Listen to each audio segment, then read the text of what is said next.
ಎಲ್ಲ ಮಾಧ್ಯಮ ಮಿತ್ರರಿಗೆಲ್ಲ ಸ್ವಾಗತ ಬಯಸುತ್ತಾ ತಮಗೆ ಇಷ್ಟೊತ್ತು ಕಾಯಿಸಿದ್ದಕ್ಕೆ ಕ್ಷಮೆ ಇದೆ. ಯಾಕಂದ್ರೆ ಬಹಳ ಕೂಲಂಕುಷದ ಚರ್ಚೆ ಆಯಿತು. ಇವತ್ತು ವಾಣಿಜ್ಯ ಮಂಡಳಿಯ ಸುವರ್ಣಾಕ್ಷರಗಳು ಬರೆಯುವಂಥ ದಿನ. ಕರ್ನಾಟಕ ಸರ್ಕಾರದ ಮಹಿಳಾ ಆಯೋಗದಿಂದ ನಮ್ಮ ನಾಗಲಕ್ಷ್ಮಿ ಮೇಡಮ್ ಅಧ್ಯಕ್ಷರಾದ ನಾಗಲಕ್ಷ್ಮಿ ಅವರು ಬಹಳ ಒಂದು ಒಳ್ಳೆ ಉದ್ದೇಶ ಇಟ್ಕೊಂಡು ನಮ್ಮ ಚಿತ್ರರಂಗದಲ್ಲಿ ಇರ್ಬೋದು, ಇನ್ನಿತರ ಇದ್ರಲ್ಲಾದ್ರೂ ಕೂಡ ಹೆಣ್ಮಕ್ಳು ಶೋಷಣೆ ಆಗೋದೊಂದು ವಿಚಾರ ಆಗಲಿ, ಇನ್ನು ಚಿತ್ರದ ಸಮಸ್ಯೆಗಳಾಗಲಿ ಸಮಗ್ರವಾದ ಚರ್ಚೆ ಮಾಡಿ ಬಹಳ ಕೂಲಂಕುಷವಾಗಿ ಎಲ್ಲವನ್ನು ನಾವು ಹೇಳಿದ್ದನ್ನ ಅವರೆಲ್ಲ ಕೇಳಿಕೊಂಡು ಸಮಾಧಾನವಾಗಿ ಇದೊಂದು ಕಾಂಕ್ರೀಟ್ ಸೊಲ್ಯೂಷನ್ ಮಾಡ್ತೀನಿ. ನಿಮ್ದೆಲ್ಲ ಪ್ರಾಬ್ಲಮ್ಗಳನ್ನು ಕೂಡ ನಮ್ಮ ಚಿತ್ರರಂಗದ ಎಲ್ಲ ಕಾರ್ಯಕರ್ತ ಸದಸ್ಯರು, ಮಾಜಿ ಅಧ್ಯಕ್ಷರುಗಳು, ಸಾರಗೋವಿಂದರು, ಡಾಕ್ಟರ್ ವೆಂಕಟೇಶ್ ಕೂಡ ಬಂದಿದ್ದಾರೆ. ಸಿನಿಮಾದ ಅಧ್ಯಕ್ಷರಾದ ಬಂಟರು, ನಮ್ಮ ಪ್ರವೀಣ್ ಕುಮಾರ್ ಅವರು ಬಂದಿದ್ದಾರೆ, ಸೆಕ್ರೆಟರಿ. ಬಹಳ ಒಳ್ಳೆ ಮೀಟಿಂಗು, ಫಲಪ್ರದವಾಯಿತು. ಮೇಡಮ್ನವರು ಕೂಲಂಕುಷವಾಗಿ before coming to the meeting ನಮ್ಮ ವಾಣಿಜ್ಯ ಮಂಡಳಿ ಚಿತ್ರರಂಗದ ಎಲ್ಲಾ ಸಂಘ ಅಂಗಸಂಸ್ಥೆಗಳು, ಆಕ್ಟರ್ಸ್ ಇರ್ಬೋದು, ಪ್ರೊಡ್ಯೂಸರ್ ಇರ್ಬೋದು, ಜೂನಿಯರ್ ಆರ್ಟಿಸ್ಟ್ ಇರ್ಬೋದು, ಡೈರೆಕ್ಟರ್ ಇರ್ಬೋದು, cinematographer, costume designers, makeup artist, hair stylist, production ಎಲ್ಲರೂ ಇನ್ಕ್ಲೂಡಿಂಗ್ ನಾನು ನನ್ನ ಕಡೆ ವಾಣಿಜ್ಯ ಮಂಡಳಿ ಕೂಡ ಲಿಸ್ಟ್ ಚೆನ್ನಾಗಿ ಬಹಳ ಅರ್ಥಪಡಿ ಇದ್ರ ಬಗ್ಗೆ ಗ್ರೌಂಡ್ ವರ್ಕ್ ಮಾಡಿ ಬಹುಶಃ ಮೇಡಮ್ ಇದು ಬಹಳ 15-20 ದಿನ ಕೆಲಸ ಮಾಡಿದ್ದಾರೆ. ಅದಕ್ಕೆ ಮೊದಲೇ ಧನ್ಯವಾದಗಳು ನಿಮಗೆ. ಇಷ್ಟೊಂದು ಕೆಲಸ ಅದ್ರ ಮುಂದೆ 17 ಪಾಯಿಂಟ್ಗಳನ್ನ ಕೂಡ ನನಗೆ ಇದ್ರ ಬಗ್ಗೆ ನಮ್ಗೆ ಉತ್ತರ ಕೊಡ್ಬೇಕು ಅಂತ ಕೊಟ್ಟಿದ್ದಾರೆ. ಅದನ್ನ ಓದಕ್ಕಾಗಲ್ಲ, ತಮಗೆ ಬಂದ್ರೆ ಅದನ್ನು ತೋರಿಸ್ತೀನಿ ನಾನು. ಪ್ರತಿಯೊಂದಕ್ಕೂ ವಿಚಾರಗಳನ್ನ ಹಂತ ಹಂತವಾಗಿ ಯಾವ ತರ ಏನ್ ಮಾಡಿದ್ರೆ ಆಗುತ್ತೆ, ನಿರ್ಮಾಪಕರ ಸಮಸ್ಯೆ ಏನು, ಎಕ್ಸಿಕ್ಯೂಟಿವ್ ಎಲ್ಲ ಸಮಸ್ಯೆಗಳು ಚರ್ಚೆ ಆಯ್ತು. ನಾನು ಕನ್ಸರ್ನ್ ಮಹಿಳೆಯರ ಬಗ್ಗೆ ತೊಂದರೆ ಆಗ್ತಿರೋ ವಿಚಾರ ಬಗ್ಗೆ ಸಾಕಷ್ಟು ನಟ ನಟಿಯರು ಕೂತು ಮಾತಾಡಿದ್ರು. ಅದು ಬಹಳ ಫಲಪ್ರದವಾಗಿತ್ತು. ಚಿತ್ರರಂಗದಲ್ಲಿ ನಾನು ಅಧ್ಯಕ್ಷನಾಗಿ ನನಗೂ ಕೂಡ ಇಂಥ ವಿಚಾರಗಳು ಕಣ್ತರಿಸೋದ ಕೆಲಸ ಕೂಡ ಇಲ್ಲ ಆಯ್ತು. ಬಹಳ ನಮ್ಮ ಕವಿತಾ ಲಂಕೇಶ್ವರ ಬಂದಿದ್ದಾರೆ, ನಿರ್ದೇಶಕ ಅವರು ನಮ್ಮ ನೀತೂರು ಬಂದಿದ್ದಾರೆ, ನಮ್ಮ ಸಂಜನಾರ್ ಬಂದಿದ್ದಾರೆ, ನಮ್ಮ ಎಲ್ಲ ನಿರ್ಮಾಪಕರು ಬಂದಿದ್ದಾರೆ. ಬಟ್ ಇದನ್ನೆಲ್ಲ ನೋಡ್ತಾ ಇದ್ರೆ ಆಮೇಲೆ ಕೇರಳದಲ್ಲೂ ಕೂಡ 17 ಪಾಯಿಂಟ್ಗಳನ್ನ ಬಹಳ ಕೂಲಂಕುಷ ಮೇಡಮ್ ಬಂದಿದ್ದಾರೆ. ಮೇಲೆ R&D ಬರ್ದಿಸ್ ಯಾವ ಸೆಕ್ಷನ್ ಯಾವ ತರ ಆಗುತ್ತೆ, ಯಾವ ತರ ಅರೇಂಜ್ಮೆಂಟ್ ಆಗುತ್ತೆ, ಹೆಂಗೆ ಅದಕ್ಕೆ ಏನ್ ಸಾಲ್ವೇಷನ್ ಮಾಡಬೇಕು, ಸರ್ಕಾರಕ್ಕೆ ಯಾವ ತರ ಗಮನ ಹರಿಸಬೇಕು, ಮುಖ್ಯಮಂತ್ರಿ ಏನ್ ಕೊಡಬೇಕು ಅನ್ನೋದು ನಿಜವಾಗ್ಲೂ ತುಂಬಾ ಚೆನ್ನಾಗಿ ಮಾಡಿದ್ರೆ. ಇದು ಬಹಳ ಒಳ್ಳೆ ಕೆಲಸ ಮೇಡಮ್. ಯಾವತ್ತು ಯಾವ ಮಹಿಳಾ ಆಯೋಗದ ಅಧ್ಯಕ್ಷರು ಕೂಡ ಇಲ್ಲಿ ಬಂದಿರಲಿಲ್ಲ. ಮೊದಲನೇದಾಗಿ ಬಂದು ನೀವು ಇಂಥ ಒಂದು ಒಳ್ಳೆ ಕೆಲಸ ಮಾಡ್ತೀವಿ, ಭಗವಂತ ನಿಮಗೆ ಆರೋಗ್ಯ, ಸುಖ, ಶಾಂತಿ, ನೆಮ್ಮದಿ ಕೊಡ್ಲಿ, ಒಳ್ಳೆ ಕೆಲಸ ಮಾಡ್ಲಿ. ಆಮೇಲೆ ನಾನು ಹೇಳ್ಬೇಕಣ್ಣ, ಅದು ಅವರೆಲ್ಲ ಇದಕ್ಕೆ ಆಗ್ತಿರೋದು ಆಯ್ತಾ.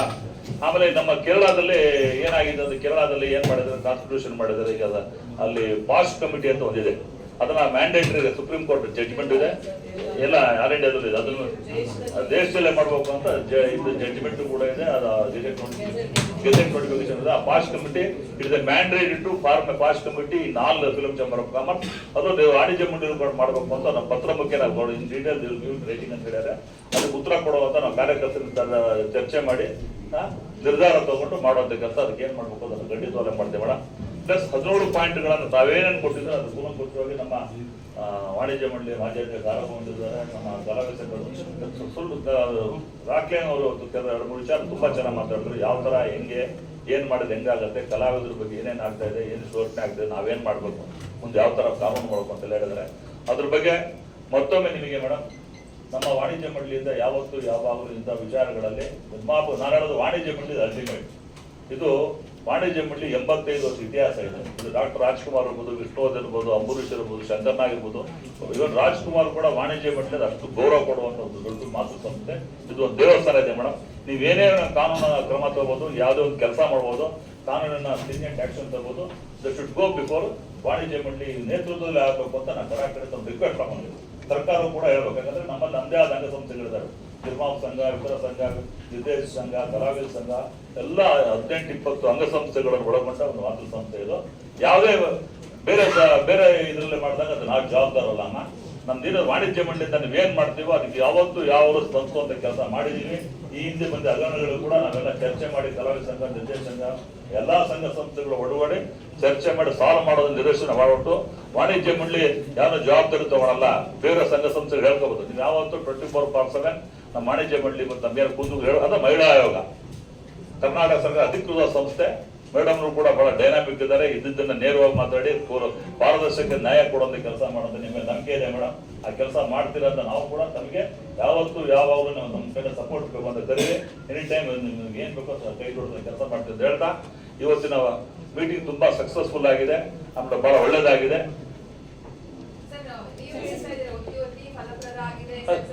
ಹೌದು. ಸರ್ಕಾರ ತಗೊಳ್ಳುವಂತ ನಿರ್ಧಾರಕ್ಕೆ ಈ ಕಡೆ ಮೇಡಮ್ ಸರ್ಕಾರ ಇಲ್ಲ ಯಾವಾಗ ನಾವ್ ಯಾರು ಕೂತ್ಕೊಂಡು ಹೇಳಿರಲ್ಲ ಮೇಡಮ್ ಈಗ ಆಮೇಲೆ ಮಾತಾಡಿದ್ರೆ ಕೇಳಿ ಮೇಡಮ್ ನೀವು ಪ್ರೊಡಿಕ್ಷನ್ ಮಾಡಿ ನಾನು ಜವಾಬ್ದಾರಿಲ್ಲ ಇದು ಮಹಿಳಾ ಆಯೋಗದ ಅಧ್ಯಕ್ಷ ಮೇಡಮ್ ಅಲ್ಲ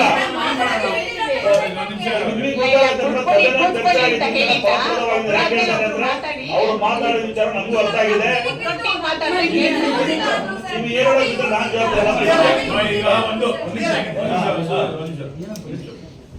ಫಲಪ್ರಧಾನವಾಗಿದೆ ಅಂತ ಅರ್ಥ ಗೊತ್ತಮ್ಮ. ಸಕ್ಸಸ್ ಆಗೋದು ಯಾವಾಗ ಗೊತ್ತಮ್ಮ? ಚರ್ಚೆಗಳು ಆಗ್ಬೇಕು.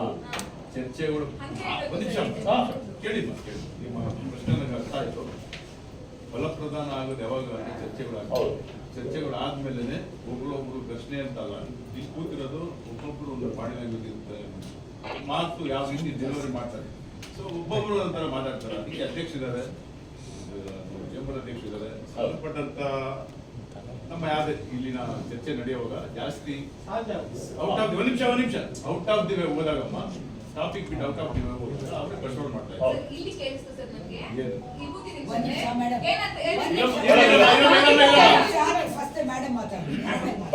ಈಗ ಇದಕ್ಕೆ ಚರ್ಚೆ ಮಾಡೋಣ. ಮೀಟಿಂಗ್ ಚೆನ್ನಾಗಿತ್ತು, ಮೇಡಮ್ ತುಂಬಾ ಸ್ಪಂದಿಸಿದ್ದಾರೆ.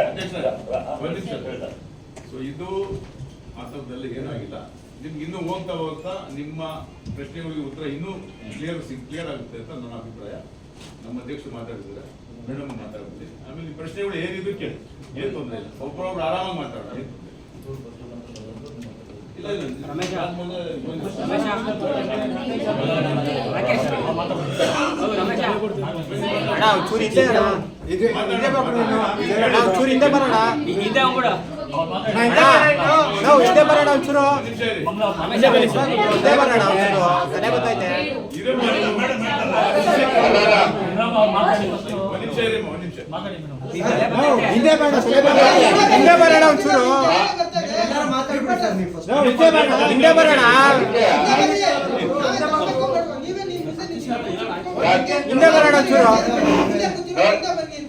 ನೋಡಿ, ಈಗಾಗಲೇ ಬಹಳಷ್ಟು ಚರ್ಚೆ ಆಯ್ತು.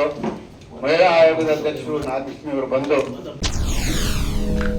SS ಟಿವಿ ಸಿನಿಮಾ ಜಗತ್ತಿನ ಕ್ಷಣ ಕ್ಷಣದ ಸುದ್ದಿಯೊಂದಿಗೆ